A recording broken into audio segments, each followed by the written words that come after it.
The Fed15 podcast is presented by Serving Those Who Serve, a financial planning practice serving federal government employees and retirees all over the country. This podcast is for informational purposes only and is not intended to be taken as financial advice. All listeners should consult their personal advisors before taking any action. The opinions expressed by our hosts are their own and do not reflect the views, policies, or position of either Raymond James or Serving Those Who Serve. Securities are offered through Raymond James Financial Services, Inc., member FINRA SIPC. Investment advisory services are offered through Raymond James Financial Services Advisors, Inc. Serving Those Who Serve is not a registered broker-dealer and is independent of Raymond James Financial Services, Inc. Welcome back, everybody, to this week's episode of the Fed15 podcast presented by Serving Those Who Serve. Each week, we'll discuss the latest news and info that feds need to know in 15 minutes or less. So whether you are a seasoned federal employee or whether you're just starting out in your career, Fed15 has got you covered. So grab your coffee, kick back, and we'll tell you what you need to know but might have missed in the federal space this week. We are your hosts. I'm Katelyn Murray, and I am joined by none other than Mr. Dan Sipe. Dan, how you doing? I'm well, Katelyn. How are you? I'm doing okay. Wrapping up your summer? Yeah, we're finishing the dregs of summer and then heading into one of my favorite seasons, fall. I'm a fall, spring girl. I like the transitional seasons, but they seem to be getting shorter and shorter every year. But I have a rule. I have a hard and fast rule, Dan. I will not drink or eat or consume in any way any pumpkin-themed things before September 1st. I'm very strict about it. But after September 1st, it's on. It's on all day, every day. So the pumpkin spice latte. Oh, yeah. Yeah, and they're bringing it back. I think they're bringing it back this year on August 29th. So I'll have to resist for a couple days before I dive in. I have faith in you. Well, on this week's episode, we've got a couple of interesting topics. Dan's going to talk with us about some scary stuff. We have an article on the blog this week called Is Your Pension Safe? Legal Trends That Every Fed Should Know in 2025.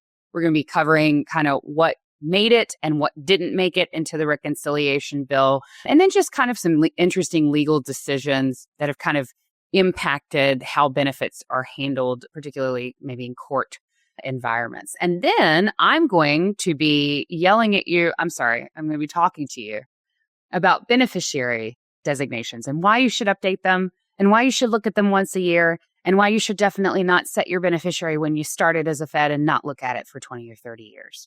So we're going to talk about that a little bit later on. But before we get there, Dan, talk to us about the federal pension and you know, how safe is it? What's going on? There's been a lot of talk about that this year. Well, one of the biggest things that there was a lot of anxiety around, so many different changes were proposed at the same time for federal retirement, and most did not move forward. So we're going to talk about the ones that did and then talk about the remainder. There was a freeze floated for COLAs. It was not enacted. Okay. So COLAs remain unchanged. And if you recall, folks, for CSRS, the COLA is the full CPI. For FERS, it's a 3-tiered formula, still based on the CPI. So if CPI is 2 or less, you get the full CPI. Between 2 and 3, you get 2. And above 3%, you get CPI minus 1.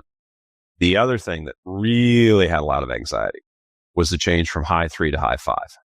Okay. That did not go through. And also some pretty significant increases to FERS employee contributions were proposed. Those did not go through. Okay. Could they come back? Yes. Anything can always come back. One of the things that I think, and again, Ed mentions this in our webinars, Congress gets these benefits. So they're more likely to do things that won't affect them. Okay. And additional legal decisions that could affect benefits. TSP divorce awards. So court rulings addressed errors in payment and timing and order interpretation. service credit clarifications, decisions clarified on how military service, temporary service, and leave without pay count towards eligibility. And there have been some state pension cases, while not binding on federal plans, ruling on COLA freezes and retroactive cuts at the state level may influence future federal challenges. So key takeaways here, legislative change isn't the only factor. Judicial interpretation can impact it.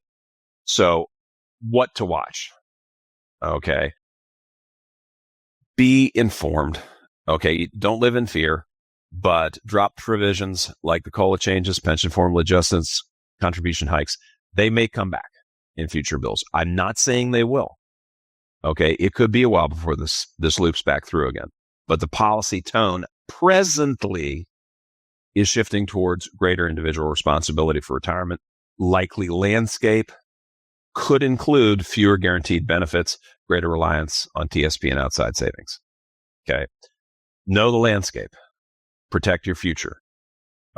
So stay informed, loop back, and make us your homepage. We're going to be covering it. So if you have any questions about things that are coming down the pipe, we're going to be covering them. You can read about them here. And if you want to talk it through with somebody, this is what we do. Happy to help you any way we can. Strategic planning is essential at all times, and it's even more important as responsibility for retirement savings shifts back to individuals. But the good news is you have somebody. That's us. So Katelyn, tell us about these here beneficiary designations. Yeah. Well, so thanks for that, Dan, on kind of the pension trends. I think, really important to emphasize that's currently where the sentiment is. There's always a trade-off between private sector and public service. And really, it used to be for a very long time that what you give up salary-wise in public service, potentially, you're making up in benefits. And so if we are seeing a shifting there towards more individual responsibility for retirement, it'll be interesting to see how that impacts federal government employees' salaries. So that trade-off is definitely something that we will continue to watch. And I second Dan's recommendation there to just make us your homepage. That way you never miss anything. All right, so beneficiary updates, passionate topic of mine. I've talked about this before on the podcast. Beneficiary updates matter much more than you think. So sure. Your beneficiary designation, it's sort of one of those things that you don't think about it. It's kind of like insurance, honestly. You don't think about it until you need it, and then it's all you're thinking about. Beneficiary designations aren't important until they're important, and then they are really important because your designation that you have on file for your beneficiary is going to determine who receives benefits like your TSP balance, your FEGLI. If you have FEGLI coverage in retirement, it's going to determine who gets paid out for that. Unpaid compensation, survivor annuities, all of those designations have the potential to override wills, even if the will was written later than when you made that beneficiary designation. So life events like marriage, divorce, births, deaths can make the old beneficiary designations outdated, which can lead to potential issues, obviously, from an estate planning standpoint. Reviewing your beneficiaries annually is going to help you ensure that your designations align with your current wishes, and we don't end up with a situation where maybe you pass away unexpectedly and, your funds don't go to who you wanted to have those funds, right? So it's about aligning your Sure. estate planning and your beneficiary designations with your wishes, which can change over time for a multitude of reasons. So what you should review, if you're listening to this and you're thinking, oh man, Katelyn talked about this like last year on the podcast or a couple months ago, and she fussed at me to do my beneficiary designations and I was really busy and I didn't get a chance to. Here's what you need to review today. And if you can't do it today, set yourself a calendar reminder, get it done in the next week or so. For FEGLI, you're going to want to double check things, look at your form SF2823. That's going to name who receives life insurance benefits for you. If it's missing or outdated and you pass away, FEGLI is going to follow a legal order, not personal choice. Okay? Your TSP, beneficiary form there is the TSP-3.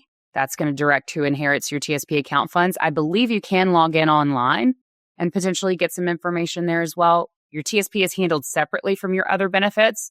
Something really important with the TSP, wills do not apply. So whoever is listed as the beneficiary in most cases is who's going to get those funds. So if you were married previously and then you got divorced, or you were unfortunately widowed and then you remarried, if your new spouse is not your designated beneficiary, it doesn't matter what you put in your will. Okay? So double check that. For FERS or CSRS annuity benefits, my FERS folks are going to be looking at the SF3102. My CSRS folks are going to be looking at the SF2808. That's going to name your survivor annuity beneficiary. These forms override the instructions in your will or other documents. Do we see the trend here? A lot of folks think if I've got a will that I went on LegalZoom and filled out and then signed, and I maybe had a witness sign it for me, then that's going to take care of everything. Nope. It does not. So double check those annuity benefits as well. Unpaid compensation in your final paycheck, that is Form SF1152. That's the form that designates who received your unpaid compensation if you pass away while in service. It covers your last paycheck, your unused leave, and any remaining compensation. A lot of folks don't think about annual leave from an estate planning standpoint, but if something unfortunately were to happen unexpectedly, the annual leave payout can be significant. We talk to tons of feds every day, and I see you guys squirreling that annual leave away. So it can be a significant amount of money. Very true. Something were to happen there. So I said earlier, look at your beneficiaries once a year. There are also key triggers for a full, thorough beneficiary review that happen when certain events take place in your life. Marriage, divorce, remarriage, birth or adoption of children or grandchildren, the death or incapacity of a listed beneficiary, desire to include charities, stepchildren, or just new priorities. And that one's pretty good. You know, it's very rare that a new priority slaps you across the face and then you're like, oh, I got to update my beneficiaries. But those annual review processes will make sure that you catch those. How to make your updates and avoid common mistakes here. You don't want to rely on your will. Hopefully, I've belabored that point. Beneficiary forms are super, super important and they should be coordinated. You want to update each benefit separately, TSP, FEGLI, annuities, unpaid compensation, all different forms, right? It's the federal government. You guys get it. I don't have to tell you. Submit correctly. You want to submit through your HR, your TSP account, or your retirement system, respectively. Request confirmation, and I'll add an additional point here. File that confirmation away that those updates were received and that they were recorded. Okay? Put them with your legal documents. Avoid minors as beneficiaries in some cases. That can delay payments or involve court oversight. Not true for every account, but, be mindful of that.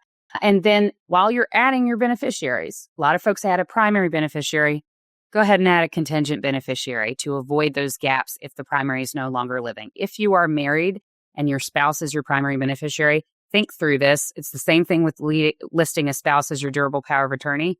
You guys probably spend a lot of time together.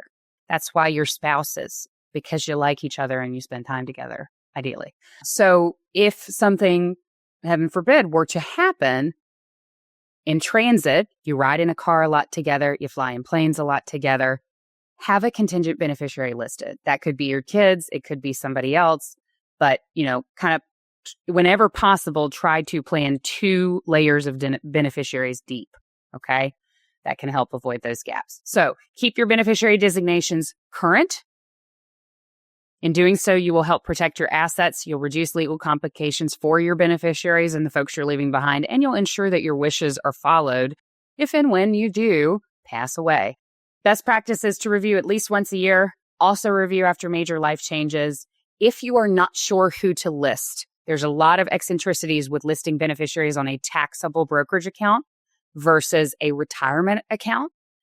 Getting some professional guidance from a CFP who's familiar with federal benefits can help ensure that your designations align with your overall financial goals. This is really important when you're thinking about the FERS pension and that CSRS annuity, looking at who you're listing there in survivor benefits. We've got a whole webinar on it. But if you need clarification for your specific situation and what's best, feel free to reach out to us at meetings@stwserv.com. Absolutely. And folks, that's about all the time we have for today. But have no fear. We'll be back next week to bring you the latest updates you need to know to make an informed decision about your career and financial well-being as a Fed. And to make sure that you're here for next week's episode, analytics show us that 78% of folks who are watching our videos are actually not subscribed. Subscribing is really helpful. You get the automated updates so that you don't miss an episode. It also is really powerful, particularly for YouTube and also Spotify to a lesser extent, to boost the signal so that more Feds can find us so that they can learn about their benefits as well. So do your fellow Fed a service and subscribe to this podcast so that we can boost the signal and reach more folks so that we can help more folks. And if you want to be an overachiever, go ahead and send today's episode to a fellow Fed in your life. This could be a federal government employee or retiree, a friend, a colleague who could benefit from learning more about their benefits. Gotcha. And for more information on the topics covered today and more, be sure to check out our blog at blog.stwserve.com and subscribe to our newsletter, The Weekly Serving. And that way you'll get the latest delivered to your inbox every single week. You don't have to go look. If you want to dive even deeper into learning about your federal benefits and financial planning for Feds, we encourage you to join us for one of our complimentary webinars. We've got some great ones coming up here in the next little bit. Looking at the month of September, on September 11th, we have a tax planning session that'll be hosted by Jen Meyer, one of our financial advisors here at Serving Those Who Serve. That'll be from 1 p.m. to 4 p.m. Eastern, again, on September 11th. And then the following week, on September 16th, we've got a Social Security webinar that is coming up. Jen is hosting that one as well. We're working our hard all Jen this all month. the time. Yeah. That'll be from 11 a.m. to 2 p.m., also Eastern time. Social Security is one of those topics that I think confuses a lot of folks. So particularly with the changes that have been made earlier this year. So with the Social Security Fairness Act, if you don't know about that, register for that webinar. We'll teach you all about it. If you do prefer a one-on-one approach, you can reach out to our team directly for a financial planning consultation at meetings@stwserve.com. Absolutely. Thank you for spending time with us today. Thank you for your service. As always, thanks for listening to the Fed15. I'm Dan Sipe. And I'm Katelyn Murray. And we will see you next week.